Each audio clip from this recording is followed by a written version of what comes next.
The rise of the Ottoman state. The whole journey was an adventure, a march of approximately 150 years towards Constantinople. Constantinople remained the capital of the empire for 11 centuries. So how did the Ottomans march to conquer Constantinople? The Ottomans came and made it their capital throughout their rule. This conquest became a pivotal moment in Islamic history and in Western history as well. Constantinople is a jewel in the Ottoman state, meaning something essential in the history of the Ottoman state. Why did the Prophet, peace and blessings of God be upon him, foretell the conquest of Constantinople and Rome? This is one of the signs of prophethood and one of the miracles of our prophet. The fundamental conflict for this nation throughout history has been the Islamic-Christian conflict. Look, the Prophet, peace and blessings be upon him, spoke about an important center in Eastern Rome, which is Constantinople, and an important center in Western Rome,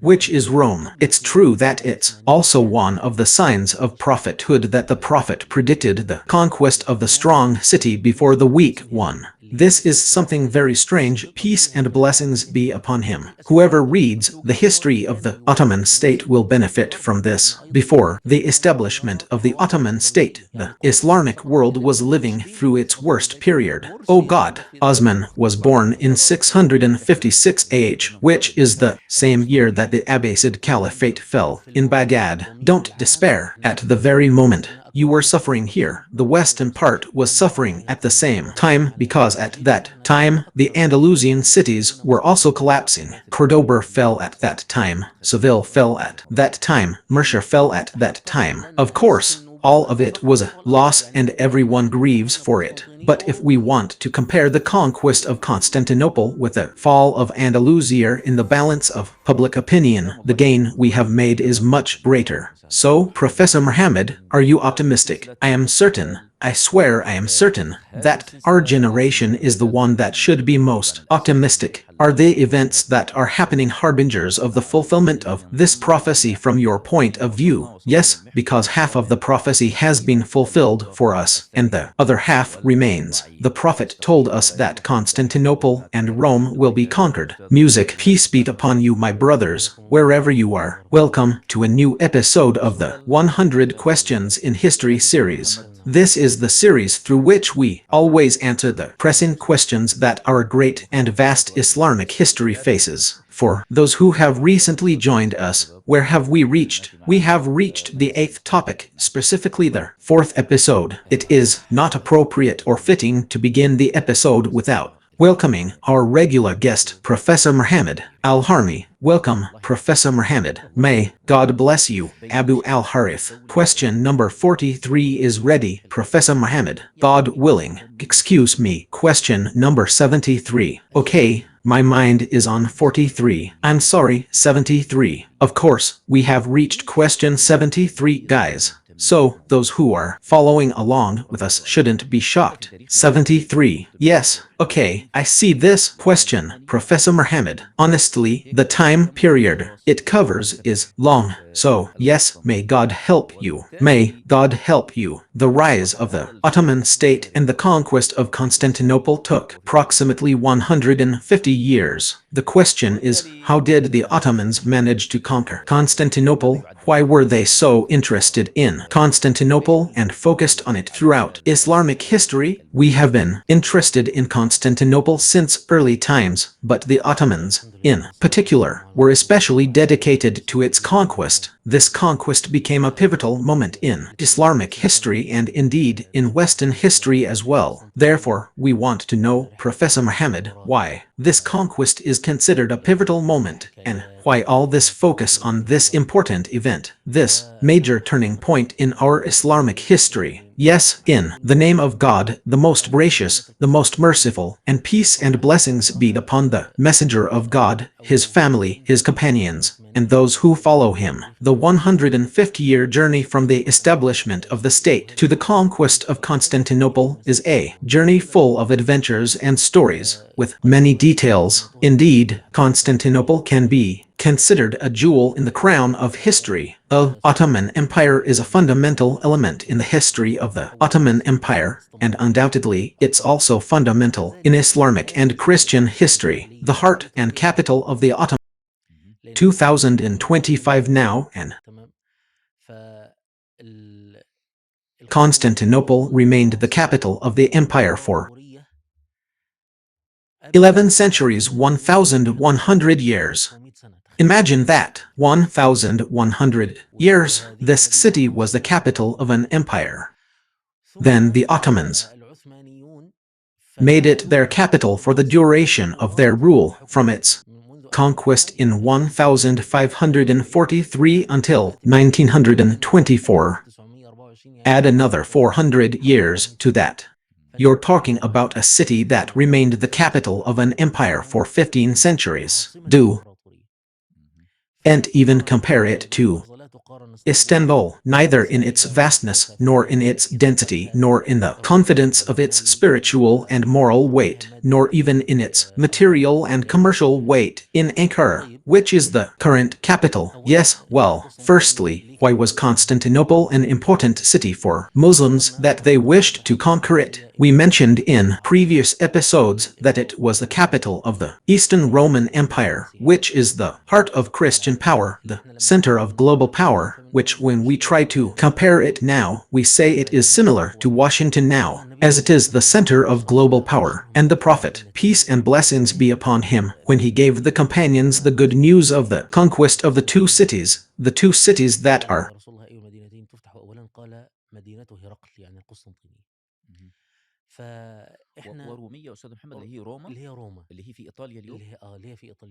the capital of Christianity, Constantinople and Rome. They asked, O Messenger of God, which of the two cities will be conquered first? He said, his city, Heraclius, meaning Constantinople. So, we and Rome, Professor Muhammad, which is Rome, which is in Italy today, which is in Italy today, which is the capital of the Vatican, which is the heart of Catholic Christianity, or, meaning Christianity has two large wings, Orthodoxy, Protestantism, later Catholicism, emerged with the Lutheran movement and is not considered to have a capital or a central city. Therefore, Constantinople was a pivotal moment. Moreover, Sheikh Murad, when the companions, may God be pleased with them, were given the glad tidings of the conquest of their two cities, they went to conquer Constantinople. They were driven in this matter by the military and political necessity because it was the dominant power at that time. We said that when the Muslims were born into this world, the world around them consisted of two great empires, the Persians and the Romans. The Romans' capital was Constantinople. Rome at that time was a weak and distant capital, but the Romans' capital was Constantinople, and the Persians' capital was Ctesiphon. There is a hadith that is historically correct, but not authentic in its chain of transmission, in which the Prophet, peace and blessings be upon him, said, as for Persia, there will be one or two battles, then there will be no Persia after that. There is a hadith here, God willing.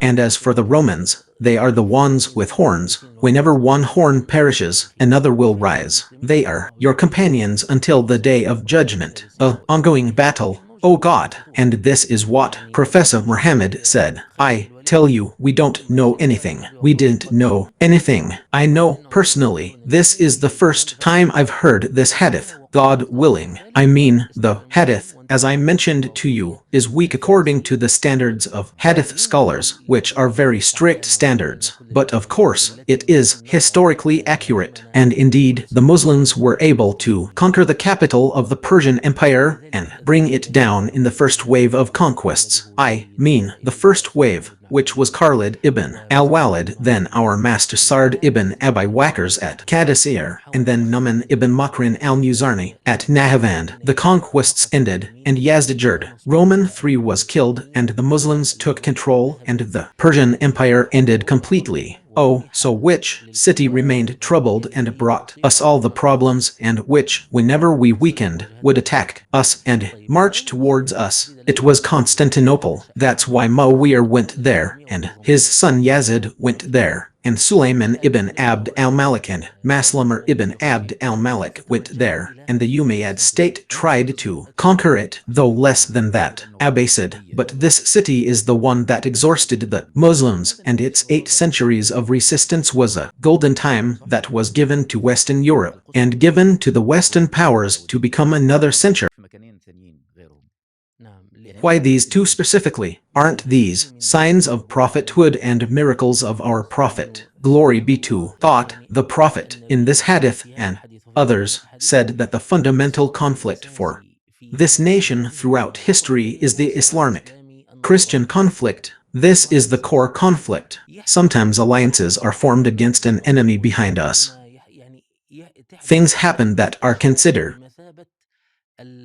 anomalies and emergencies, but the true river of conflict between truth and falsehood in this world will be borne by Muslims and Christians. Therefore, until the end of time, until the day of judgment, until the great battle, what did the Prophet, peace and blessings be upon him, mention about this great battle? He said, "You will make peace with the Romans, a secure peace, and you will fight an enemy behind you." So, the Muslims will unite with the Christian Romans and fight another people who will remain atheists. They remain on another religion. God knows best. Some say the Russians, some say the Chinese, whatever it may be. But you will defeat them. Then a man will emerge and say, "Has the cross triumphed?" And a Muslim will kill him, and the great battle will begin, which is between the Muslims and whom? Yes, the Romans. They will come to you in 80 regions, meaning they will be in 80 countries. This is also one of the very strange signs of prophecy. The prophet predicted that the Romans would not be one country. Yes,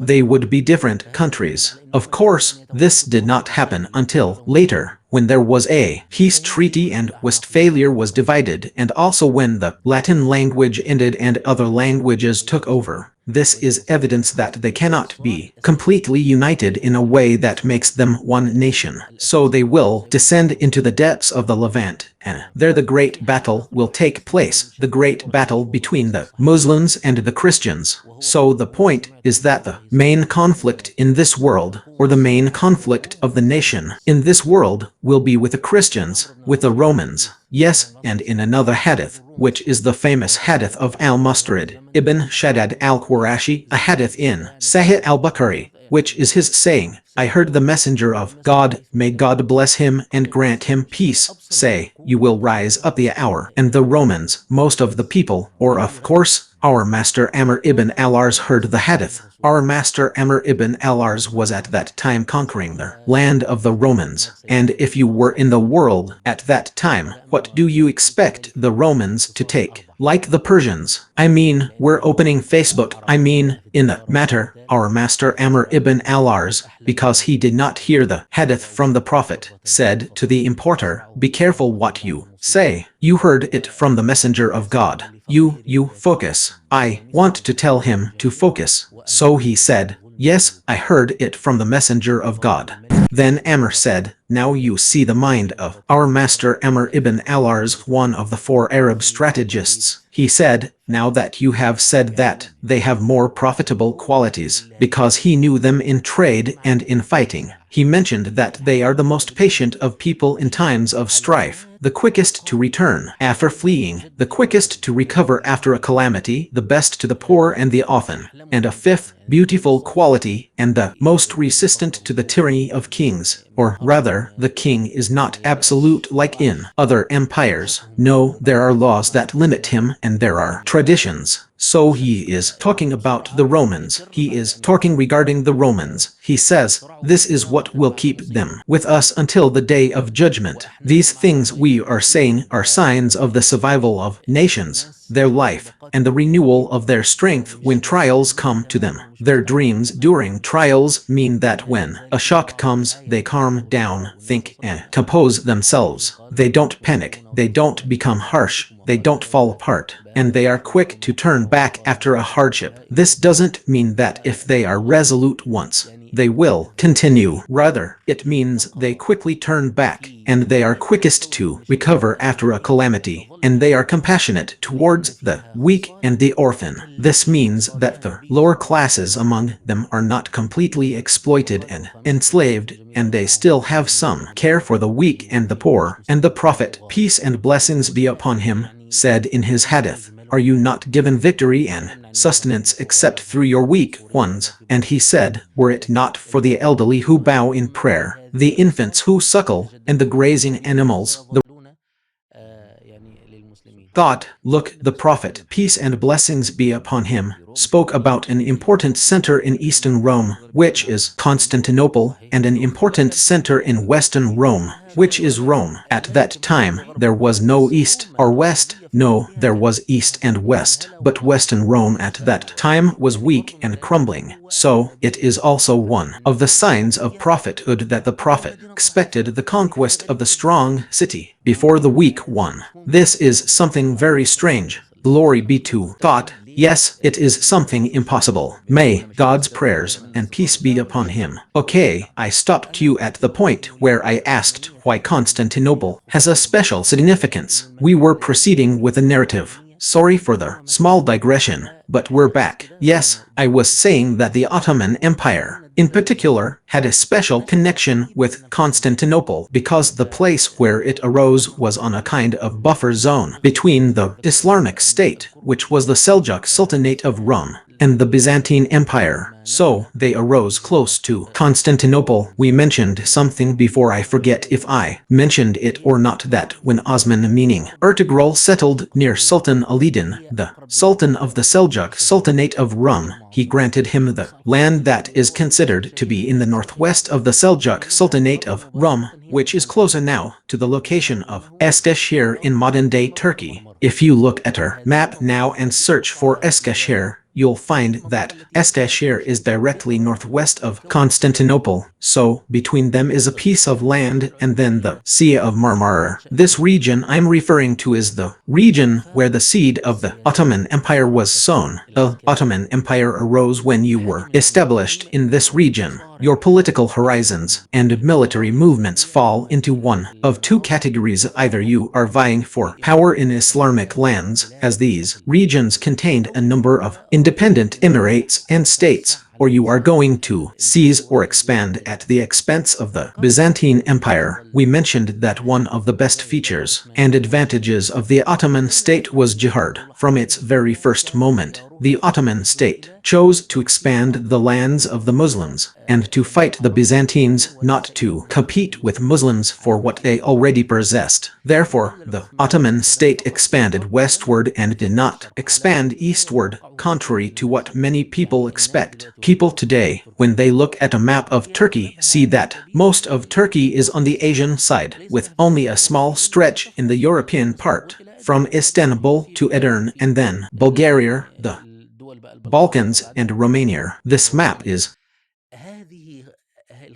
distorted for anyone trying to understand the history of the Ottoman state. The Ottoman state's western expansion was earlier and greater than its eastern expansion. In fact, we can say that the Ottoman Empire, did not expand eastward except out of necessity, meaning it did not engage in fighting with the Islamic Emirates except out of necessity. Well, the Ottoman state, we can say that 3 or 4 major events shaped its rise. And here, by God, there's an important point I'd like to mention, Abu al-Harith, because it's something we need in our current reality. Yes, whoever reads the history of the Ottoman state truly does and imagine, but should benefit from it. Hope. Before the rise of the Ottoman state, the Islamic world was living through its worst period. I mean, Osman was born in 656 AH, which is the same year the Abbasid Caliphate fell in Baghdad. Yes, imagine that. Do you remember Ibn al-Athir when he said, "I remained for several years refraining from writing about this event that the Mongols brought to the east"? By the way, ibn al-Athir died before the invasion of Baghdad. All that ibn al-Athir writes these impactful phrases, he means by them the invasion of the Islamic kingdoms beyond the Oxus River, whether it be Bukhara or Samarkand. He didn't see the disaster when it was complete, and the Mongols reached the Levant, invaded Damascus, and brought down the Abbasid Caliphate. This is what he said. Shafash ibn al-Athir, the story of everything he writes is half the calamity. He witnessed the calamity continued after him, which is that I remained for several years refraining from writing this and mentioning the eulogy of Islam collapsing before the Mongols was paralleled at the same time by the western part, because also at that time was the collapse of the Andalusian cities, meaning 636, 646, and 656. All the cities you hear about in central and southern Andalusia were gone. I mean, Cordoba fell at that time, Seville fell at that time, Murcia fell at that time. What news? It was like a thunderbolt. Yes, Islam was shrinking at that time. Islam was shrinking east and west, and immigrants and refugees poured in from the east and from the west into the Islamic lands. I remember Will Durant, who is the historian of civilization, and he was talking, and my son Durant was going to talk about the awakening, the Islamic chapter, in volume 26 of his book, titled The Genius of Islam, begins by stating that the Tartars swept through the Islamic cities from the east, the Spanish swept them from the west, and we also had crusades in the middle, right? He says that no civilization in history has been exposed to anything like what Islamic civilization has been exposed to in terms of diversity and comprehensiveness. Oh God, no civilization in history has faced such crises and disasters. I mean, lose hope, lose all hope at that moment, but don't despair. You see, we needed another 200 years after that moment for someone like Hodgson, the American historian, to say that if someone looked from space, they would say that Islam was about to devour the world. Oh God, yes, therefore, no matter what, there is no despair of God's mercy except for the disbelieving people. Peace be upon you, Mr. Muhammad. This is important. You're telling us that when Baghdad fell and the world was in turmoil, God Almighty was preparing the son of Uthman. Yes, the son of Uthman, born from the womb of the epic and despair. Yes, in the place where there are problems. Okay, and the second thing is that the Islamic kingdoms in Andalusia were slipping away, and we only had the strip of land under your control. It was a year ago, and we were going to lose it completely. Yes, we conquered Constantinople, right? 1453. There was 1492. So there were about 40 years between them. Yes, if you don't despair, I mean, at the very moment you were expecting something here, I mean, even if we want to compare, of course, it's all losses, and everyone grieves over them. But if we want to compare, I mean, the conquest of Constantinople with the fall of Andalusia, I mean, in the balance, in the public consciousness, the gain we made is much greater. Yes, so, why are you upset? Why are you upset? It's true, you cry for Cordoba when you visit it. They come crying for any Sufi here. I'm telling you that you don't know what blessings come from hardship. You don't know that this is something. Now, what brought Osman and the Ottomans here in the first place? They were fleeing from the Mongols. Who would have thought in the depths of the unseen that these people, driven out by the Mongol storm, would be the ones to stand in this place and go and conquer and extend the borders of Islam to regions they had never even entered and had never seen. Who knew what Hadash knew? So you don't know, and you see what is happening in Gaza, and you see what is happening in Sudan, and you see what is happening in Turkestan.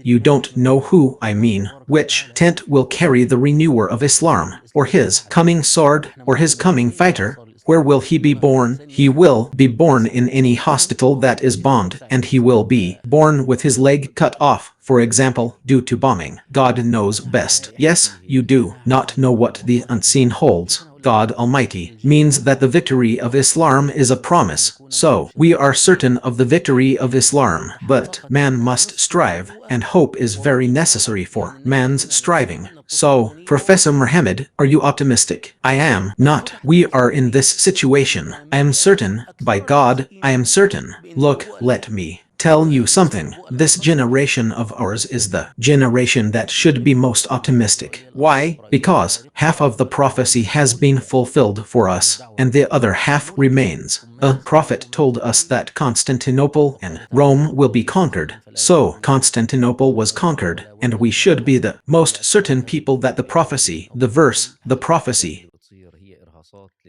this prophecy from your point of view. Yes, because he's a nation. Yesterday I heard Thomas Barrack, the American envoy to Syria, in an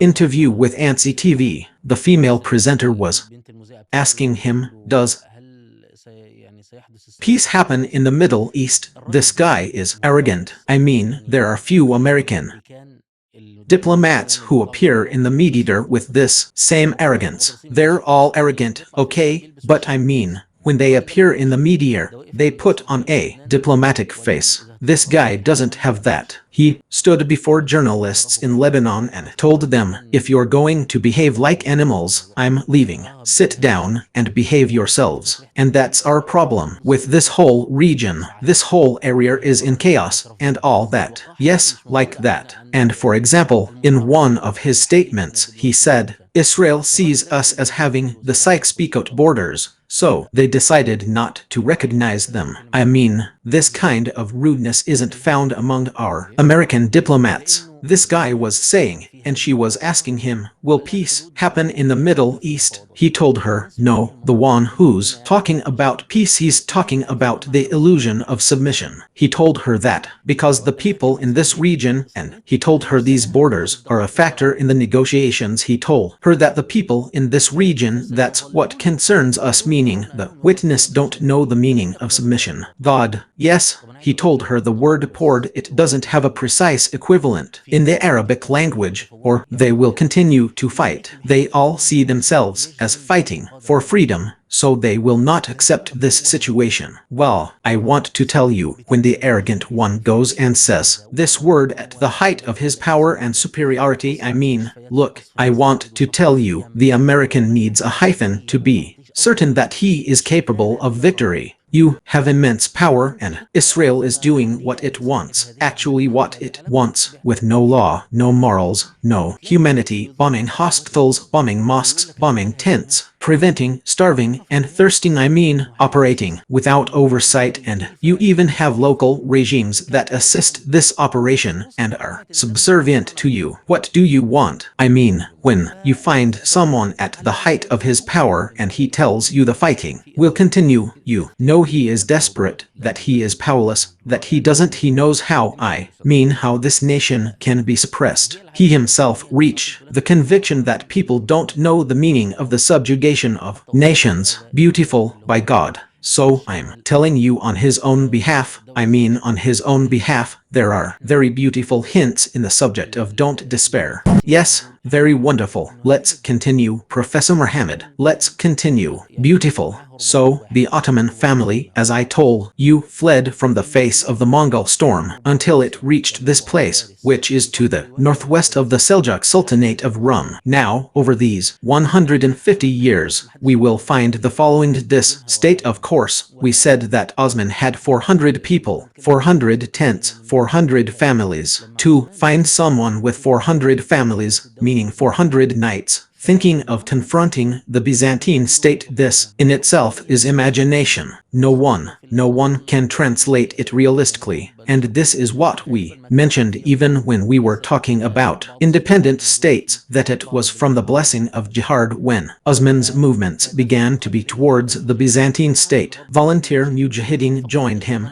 as did Sufi sheikhs, the Sufis in Anatolia, and more broadly, Eastern Europe were often militant Sufis, unlike some Sufis found in certain Arab countries. The Mujahideen flocked to him. Of course, Westerners often assumed these people were there for spoils of war. They didn't understand that some were there for other reasons, such as spreading the faith. They also had a support network of Sufi sheikhs and movements, the Ikhwan, similar to the Muslim Brotherhood. Today, the word Ikhwan means brothers or brethren. It was an organization of volunteers dedicated to calling people to God, enjoining good and forbidding evil. They organized themselves, coordinating their efforts to rectify and eliminate wrongdoing in the markets, such as price gouging, hoarding, or oppressing women or young people. This social force was integrated into this process, which benefited the Ottoman state, the process of Ottoman expansion. Therefore, these 150 years, it means a number of princes.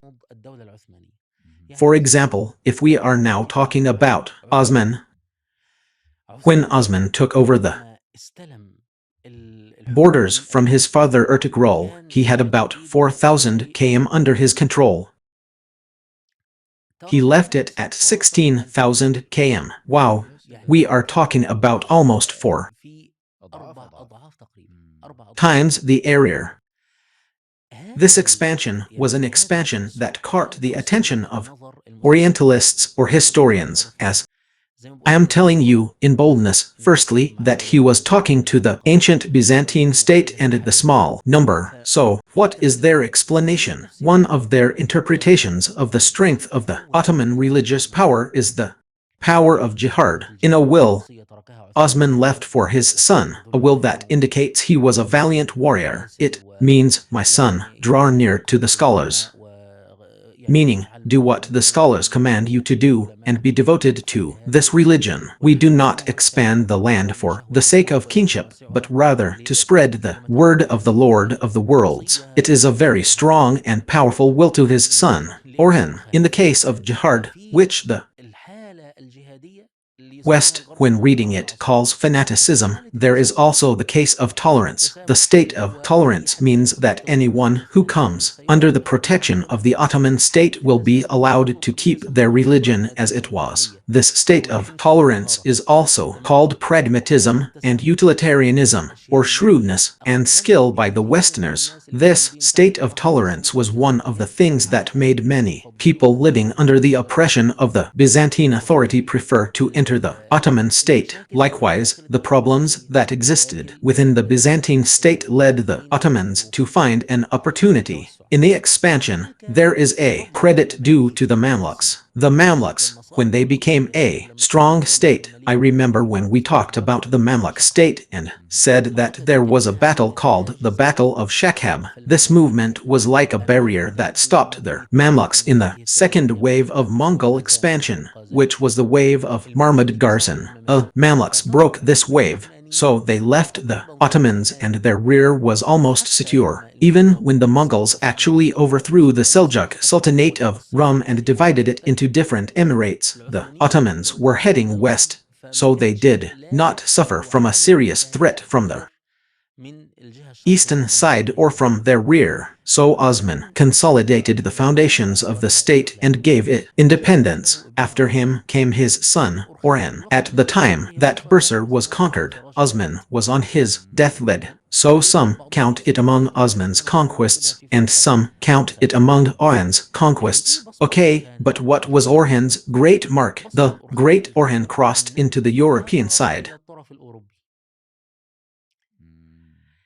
This expansion into the European side means that Islam is now entering places it has never entered before. These are all completely new areas, untouched by the Umayyads or Abbasids, and they might not have reached them through raids, trade, or anything like that. Yes, but not through conquest. Orhan crossed through the Gallipoli Strait. You know, between the European and Asian sides, there are only 2 points, Constantinople and Gallipoli. These are the 2 straits that connect the Mediterranean Sea and the Black Sea, and they are the 2 points that transport people from Asia to Europe. Yes, when he crossed into the European side, we can say that a political earthquake occurred. May God bless our Prophet Muhammad. We have one of two things if you are fighting the Byzantine Empire. It is natural that you think about Constantinople. This is a natural thing, and this is the Ottomans' unique characteristic. The Umayyads, for example, had four open fronts, one of which was the Constantinople front. The Abbasids had open fronts, including Constantinople, but someone like the Ottomans only had one front at that time, which was a front of Constantinople. The Byzantine state, as we said, its rear was secure and there were Muslim emirates. So there were two ways: either you strike the capital, you strike the head and seize the city, or you strike all the surrounding areas so that you can then isolate it. The Umayyads adopted the approach of trying to strike the head, and of course this was the most effective and quickest way. Strike the head, but you didn't have that strength. That's when Nusayr ibn Nusayr came up with the idea of attacking Constantinople. If the count about him is true, then the Ottomans adopted this second approach due to the surrounding power dynamics. He would conquer everything around Constantinople and continue to attack the Byzantine state city by city until he besieged it. The beginning was with Orhan, who went nail. This was intentional, Professor Muhammad, not fate. I mean, they found themselves opening up everything around Constantinople, and then Constantinople itself. No, of course, I don't imagine that this was arbitrary or a coincidence. No, I'm sure it was a plan, but a long-term plan, because the Ottoman state was still fragile and weak compared to an ancient empire like the Byzantine one. So they moved to the European side. When they moved to the European side, two problems arose, two opportunities arose, and two needs were met. First, the seed of the first Ottoman fleet was sown here. Now, for the first time, the Ottomans were going to see the sea, they would fight at sea, and they would cross seas. So, this is the seed of the Ottoman fleet. When you go to the European side, you need to establish yourself on land, meaning you need to have stable land. But you can't just establish yourself on land like that. No one can stop you. So, this is where the Ottomans entered into wars with the peoples. Those who were present on the west of the Byzantine state, whether they were affiliated with it or not, or independent nations, and the most important of these peoples are the Serbs, the Bulgarians, the Hungarians, nations, meaning the Balkan region and what is around it, and what is north of it, and what is north of it, what is north of it. All right, so therefore the Ottomans will need approximately less than 100 years until they establish their foothold in this place. What is this long-term strategy? Yes, this is a long story, and these things I mean, I'm not talking about them establishing themselves easily. These were crusades that the Ottomans repelled. When we talked about the crusades in the episode, we stopped at the Ninth Crusade. Why did we stop at the Ninth Crusade? These are the things that the people of the East saw. Yes, the things we saw in other crusades that the Ottomans confronted. Crusades that the Pope issued from the Vatican, and in which European princes from France, Germany, Hungary, and Bulgaria participated. But why didn't we in the Arab world hear about these campaigns? Because the Ottomans stopped them, and they were coming towards us. Yes, of course, they wanted to conquer the Ottoman state and continue their events. Yes, indeed. So, at least 3 major crusades were stopped by the Ottomans, and when the Ottomans stopped them, Europe despaired of ever being able to defeat this entity called the Ottoman Turks. Yes, and the word Turk is equivalent to the word Turk. Ottoman is equivalent to the word Muslim to Europeans. European culture has been the same since those medieval times. Turkish means Muslim. There is no difference between them. So, anyway, Urhan, in order to establish his foothold, we are now in the second sultan. In order to establish his foothold, of course, I will tell it quickly and briefly so that the story is clear. But yes, in order to establish his foothold, he took the capital from Bursar and put it in Edirne. Yes, try it. Okay, yes, this was the work of his son, Murad I. So, Urhan entered the European side. Okay, Murad I, his son, is the one who took Edirne as the capital. So, where is he now? Located in the eastern part of Asia, he established the capital in Edirne to make Constantinople resemble a siege. Of course, besieging Constantinople was a complex matter because it overlooked two seas and was also connected to Ottoman and Byzantine kingdoms, even those located in the far north of the Black Sea, such as the Principality of Trebizond, which extended its trade relations with Venice and the Italian republics. So, this was a complex matter. But then, to establish his foothold in this region, we entered into conflicts, as we mentioned, with Hungary, Bulgaria, and Serbia, these three nations, and the Balkans. Murad I is the conqueror of the Balkans. Yes, of course, the phrase I'm using, conqueror of the Balkans, is quite commonplace. Anyone who reads military history knows that the Balkans weren't conquered simply like that throughout history. The remains of commanders' bones show a complex landscape, a mountainous region full of entrances and exits. So, the idea of conquering the Balkans, which you're describing so simply, is a huge and monumental undertaking. So, Murad I had a very great victory, which was the Battle of Kosovo, also known as the First Battle of Kosovo. We'll have the Second Battle of Kosovo later, but in the First Battle of Kosovo, Murad triumphed over a crusader alliance formed from these lands and the kings we've discussed. No one could have imagined, given the numbers, that Murad could withstand them. But he achieved a resounding victory, a victory that resonated throughout Europe. This victory solidified the Ottoman presence in this region, making the Ottomans an integral part of the European population. In this battle, the Sultan achieved both triumphs of victory and martyrdom. How he was martyred. A Ottoman narrative states that while he was traversing the battlefield after the battle had ended, a Serbian or Hungarian crusader knight approached him and stabbed him with a poisoned dagger. He pretended to be dead. Or perhaps the crusader knight wanted to approach the Sultan while he was wounded, so the Sultan granted him permission, and he struck him. Of course, there's a European account that says the Ottomans, when they realized they were defeated, sent a group to the Sultan's tent and managed to kill him before he could eliminate them.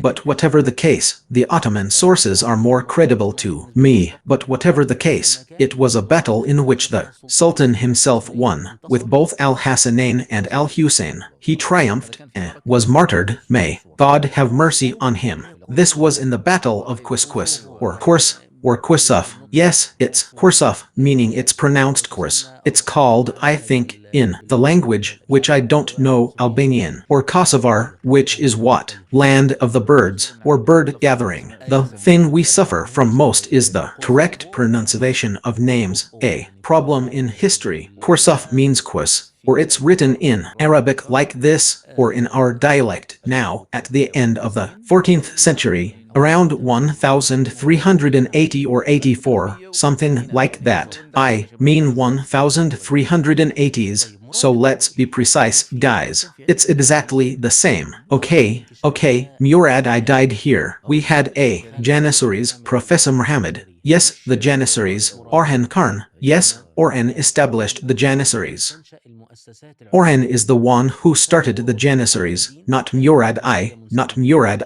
Yes, that's right. So, during Orhan's time, the Ottoman institutions began to be established. Orhan and his brother Alidin were two brothers who were in harmony. So, Orhan was a sultan and Alidin was his minister. Orhan was a warrior and Alidin handled financial and legal matters and established institutions and laws. Yes, the administrator. Yes, exactly, he was the administrator. So, with this victory, we said the Ottomans established their foothold on the European side. When Murad died, Professor Muhammad, young man, he's going with us. He wants to tell us how the Ottomans conquered Constantinople. So, we're talking about the first 150 years, which, when we discussed the periodization, we called the era of revival. The revival included 8 sultans. Let's review the periodization. Let's review it quickly. Okay, quickly. We said the Ottoman state lasted 623 years. To make it easier, the topic is this line, 150 years of rise. We said from the beginning, from Osman to Mehmed the Conqueror and the conquest of Constantinople in 1453, and then until 1683, which was the second failed siege of Vienna. This was the peak.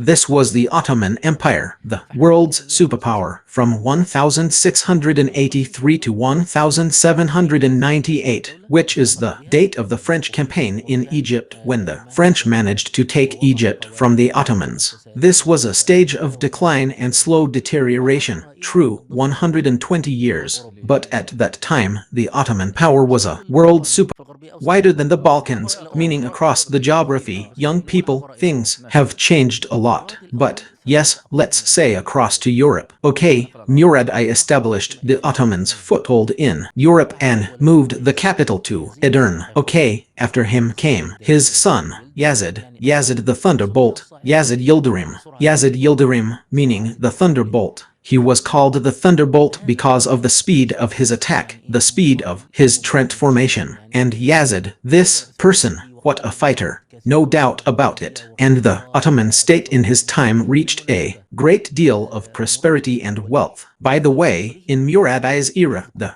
Grand Vizier, who was the minister of Mehmed the Conqueror, mentions in his book, A Letter in Arabic on the Sultans of the Ottoman state, that wealth became so abundant in their hands that they could not find the poor to whom they could give the obligatory zakat and charity. So it wasn't just in the time of Omar Aziz, it was repeated. Wow. Look, when the ruler is good, and I'm telling you, this is an Ottoman minister during Yazid's time, and the Imam mentioned Ibn Hajar al-Asqalani, may God have mercy on him, provided evidence that Ibn Yazid lived in luxury during his time, meaning he used to bathe in a silver basin, his swimming pool, or rather, it was made of silver, and he lived in prosperity. How did Ibn Hajar know this? Because there were correspondences between the Mamluks and the Ottomans. Ibn Hajar had a friend who was a doctor. The Mamluk Sultan sent him to Bayezid, and he returned and was terrified. Yes, that's right. In his book, Anbar al-Damar by Anbar al-Umar, or Bina al-Umar, he mentions that Sultan Abu Yazid called him Abu. الدولة العثمانية بقت دولة رخاء وكثرة أموال ويعني أمور يعني وضع لذيذ يعني. طيب بايزيد الصاعقة عنده بصمة كبيرة برضو زي أبوه كده، تمام؟ وهي أنه انتصر على الحملة الصليبية في معركة مشهورة اسمها معركة نيقوبوليس. Yazid. So, I want to say that at that moment, the Ottoman state had become a state of prosperity and abundance of wealth, and things were going well, a pleasant situation. Yes, yes. Well, Bayezid the Thunderbolt also had a great legacy, like his father, which is that he triumphed over the Crusades in a famous battle called the Battle of Nicopolis. The city of Nicopolis is the place where the great, huge battle took place, around 1398. Okay, yes, I know it. Well, this was also a great and huge victory. Also, the Pope and the European kings at that time were eager to eliminate the Ottoman state and to expand eastward again. This is a crusade, as some people call it, the last of the Crusades. Yes, yes, Bayezid suffered a great calamity. Yes, that was his misfortune. Of course, Bayezid was at a moment. We said a moment meaning the growth, rise, prosperity, and expansion of the Turkmen Emirates in Anatolia on the Asian side. These emirates were scattered, so some of them envied the Ottomans for being rising emirates, increasing in power. Some of them had to fall under the control of one of the powerful figures around them, or for example, when their emir died, two brothers would fight over power, and one of them would go to Bayezid, or one of them would provoke the Ottomans. So, Bayezid was one of the people who conquered many emirates and annexed them to the Ottoman state, often peacefully and sometimes by war. Yes, and that's one of the reasons he was nicknamed the Thunderbolt, which is because of his frequent travels between Asia and Europe. Problems would arise in Asia, and he would come to resolve them, and then rebellions would erupt against him. Europeans were surprised to find him there, and Asians were surprised to find him among them. That's why he was called the Thunderbolt. But one of these Turkmen emirates, its governor and emir, went to seek help from Timur-Lenk. Timur-Lenk was, of course, of Turkish ethnicity,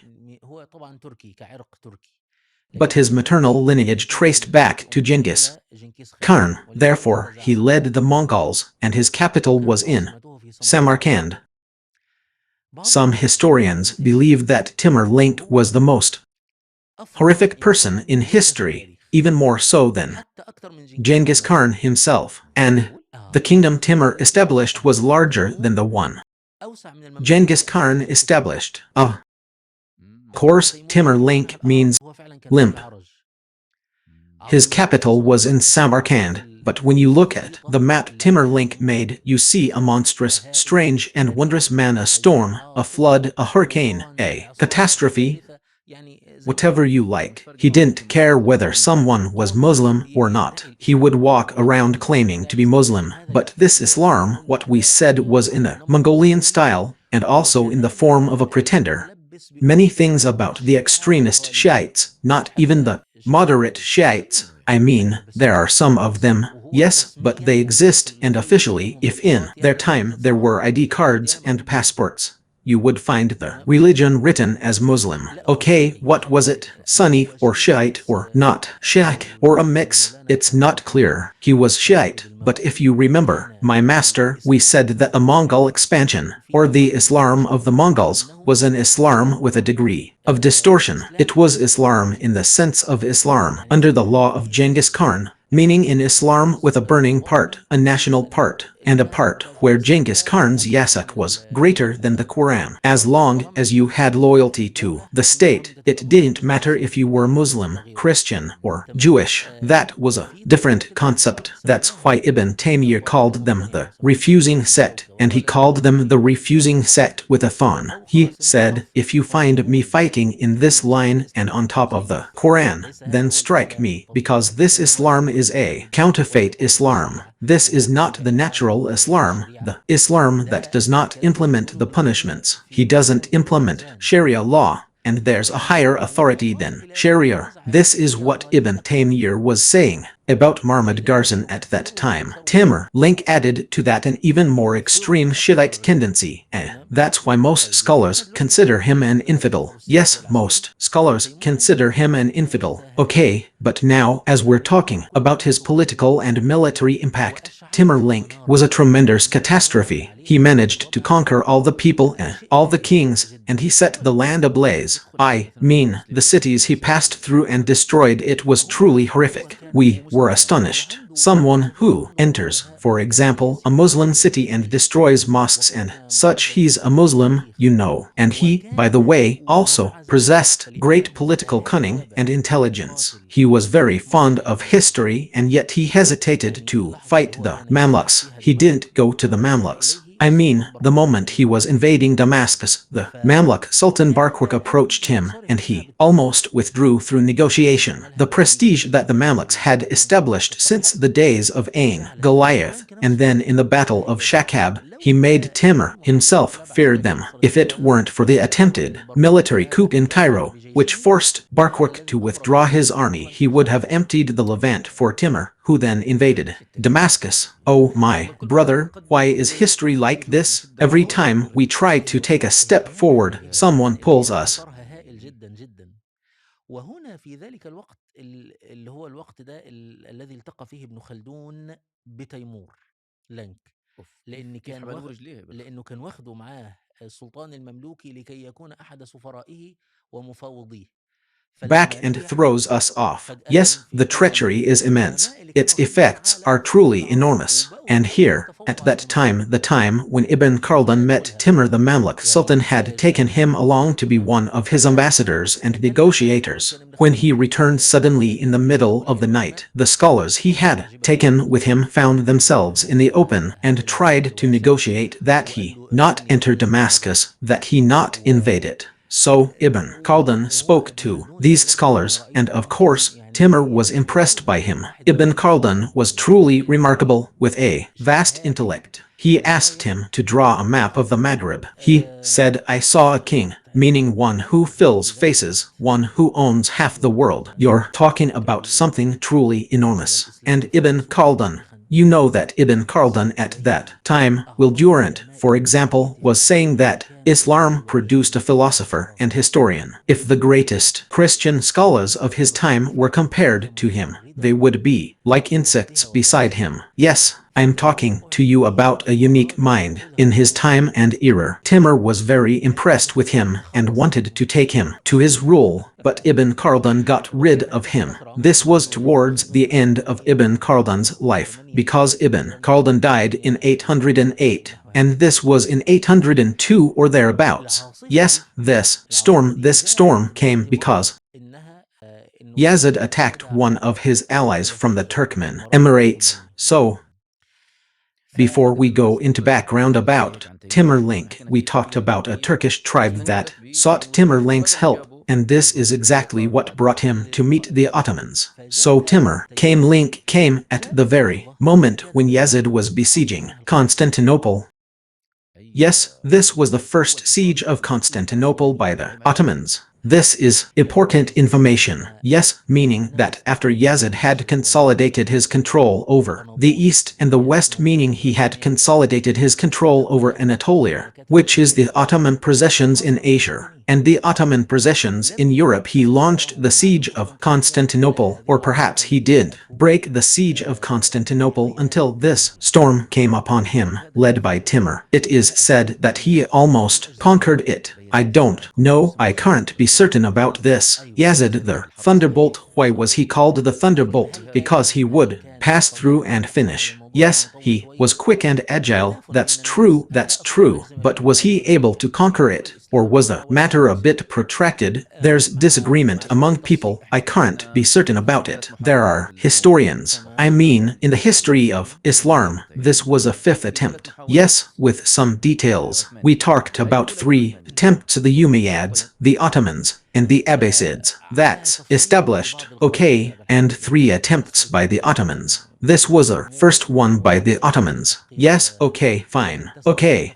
so let's get into some details about some of the raids. Abu al-Harith, because some people add things that might not be included in the investigation. But you can say that this was the first serious Ottoman siege of Constantinople. Whether or not he would have been able to break it was a matter of debate among historians. But he was forced to lift the siege because Timur-Lenk invaded the city of Sivas, which is now in northeastern Turkey. The 2 armies met in the famous Battle of Ankara, which took place in 804 AH. Yes, this battle caused a great disaster, a crushing victory for Timur-Lenk and a crushing defeat for the Ottomans. Even Yazid himself was captured. Imagine Yazid, who was besieging Constantinople.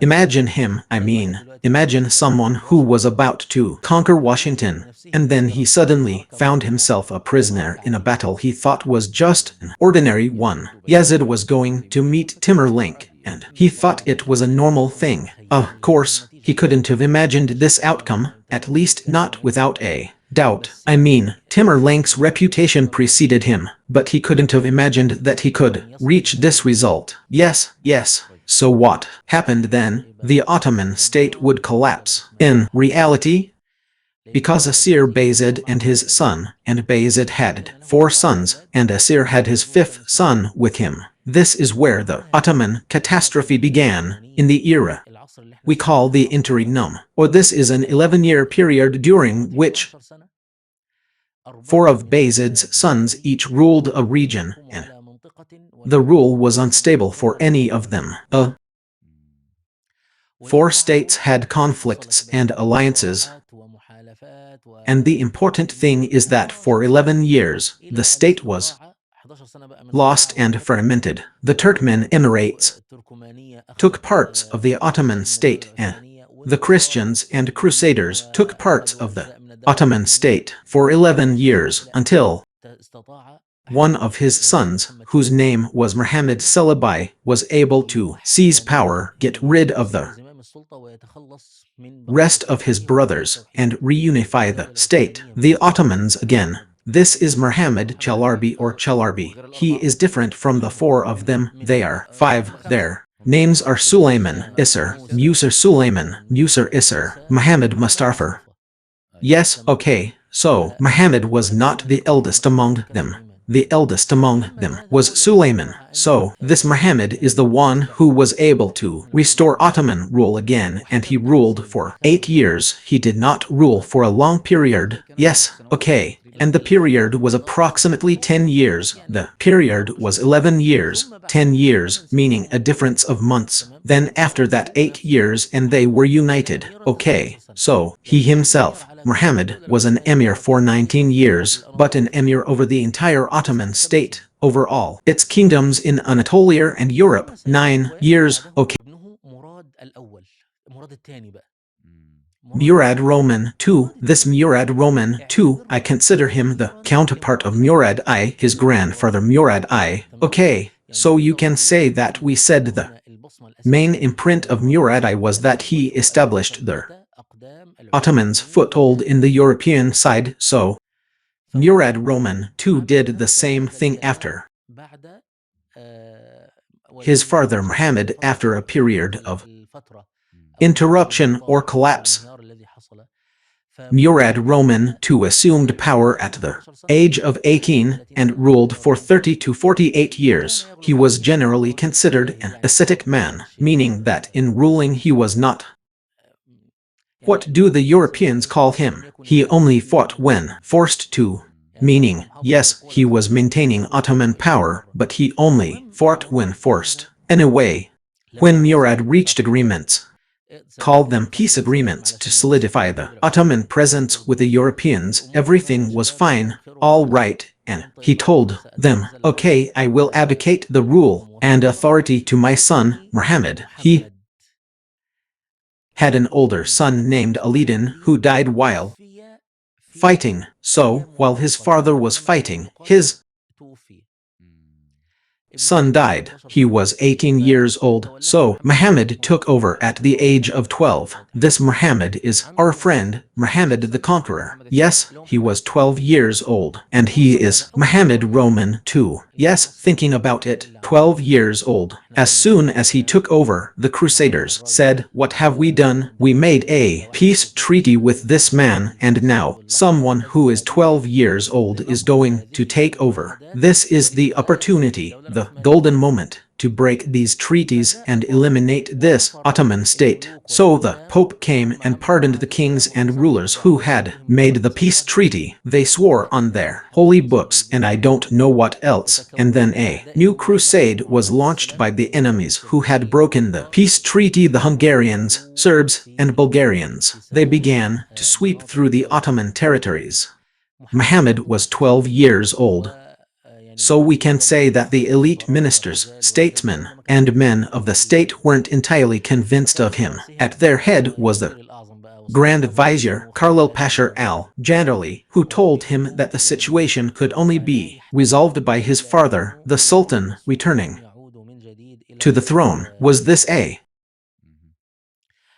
sincere statement, a threat or contempt? This is the written statement. But what about the historians? Each one interprets it differently. It was a diplomatic statement, but it contained a new threat contempt, or a description of the situation with advice God knows best. Or perhaps Muhammad sent word to his father, who had gone to Mansur and wanted to live a life of asceticism and seclusion for worship. He devoted himself to worship, so he asked him to return once again as Sultan. He told him, "The state is your state, and you are the most deserving of defending it." So he wrote him the famous letter, which is, "If I am the Sultan, then I order you to come and lead your army. And if you are the Sultan, then come and defend your state."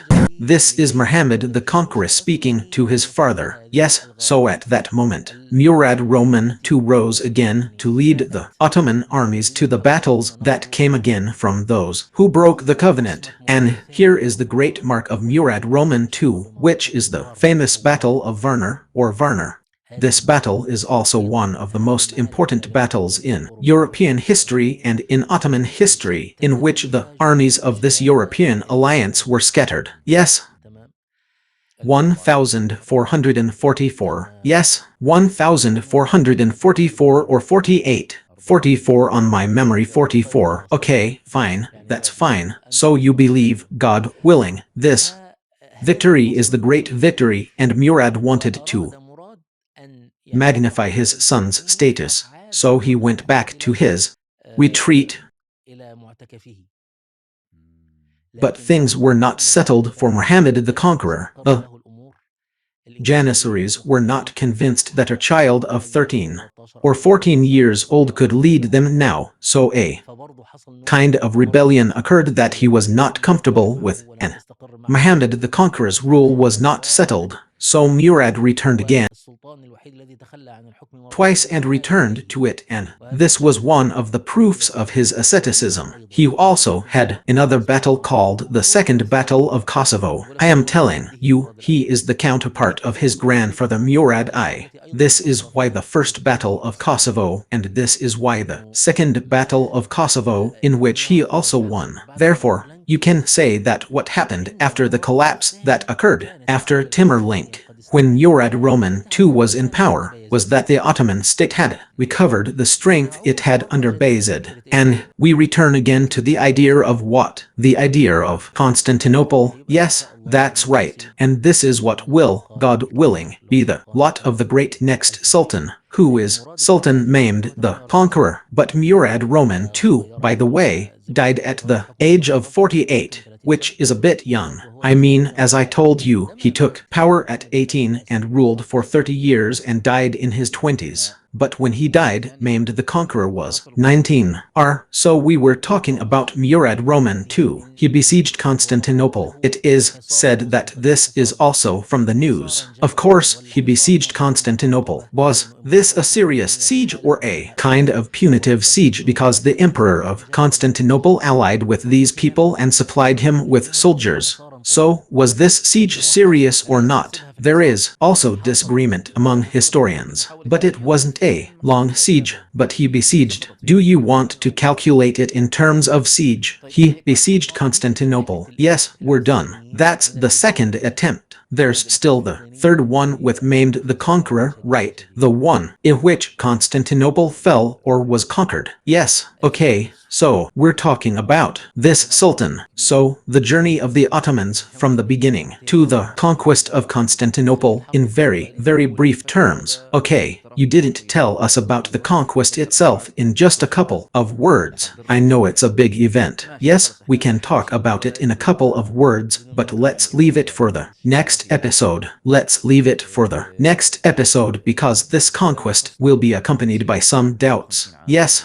remember I promised you that for every question, God willing, I would prepare a doubt for you. But okay, we will proceed this time without stopping at a doubt. So there is no problem. Yes, yes, yes. If we summarize the journey of approximately 150 years towards Constantinople in the next episode, God willing, we will stop at the conquest and some of the doubts related to it. If we wanted to write a beautiful, concise summary there on this wall, what could we write? We can talk about the imprint of each sultan. For example, Osman founded the state and expanded its borders, while Orhan organized it, established its laws and institutions, and crossed into Europe. Murad I conquered Edirne and made it the capital, consolidating Ottoman rule in Europe. Yazid Roman II achieved the greatest expansion in Anatolia and European territories, but for Timur's disaster, maimed Celebi re-established the Ottoman state as it was during Orhan's time. Murad Roman II was similar to Murad I in that he was able to re-establish Ottoman rule and return them to their former glory under Yazid. That's a summary of the past 150 years. When we reach Maimed the Conqueror, Constantinople was essentially just a collection of things within the walls. Therefore, if we move about 3 meters beyond the walls, all of that was Ottoman territory. There's more detail, though, which needs further explanation. That will be explained in the next episode. Thank you, Professor Mohammed, for your excellent presentation in this episode, and to all of you, my brothers, wherever you are, until we meet again in the next episode, may God protect you. Don't forget to share these episodes with your loved ones and friends so that everyone may benefit. Until we meet again, to watch more programs about Islamic history and learn about its events, victories, defeats, leaders, scholars, secrets, governance, politics, wars, and battles. All you have to do is follow our YouTube channel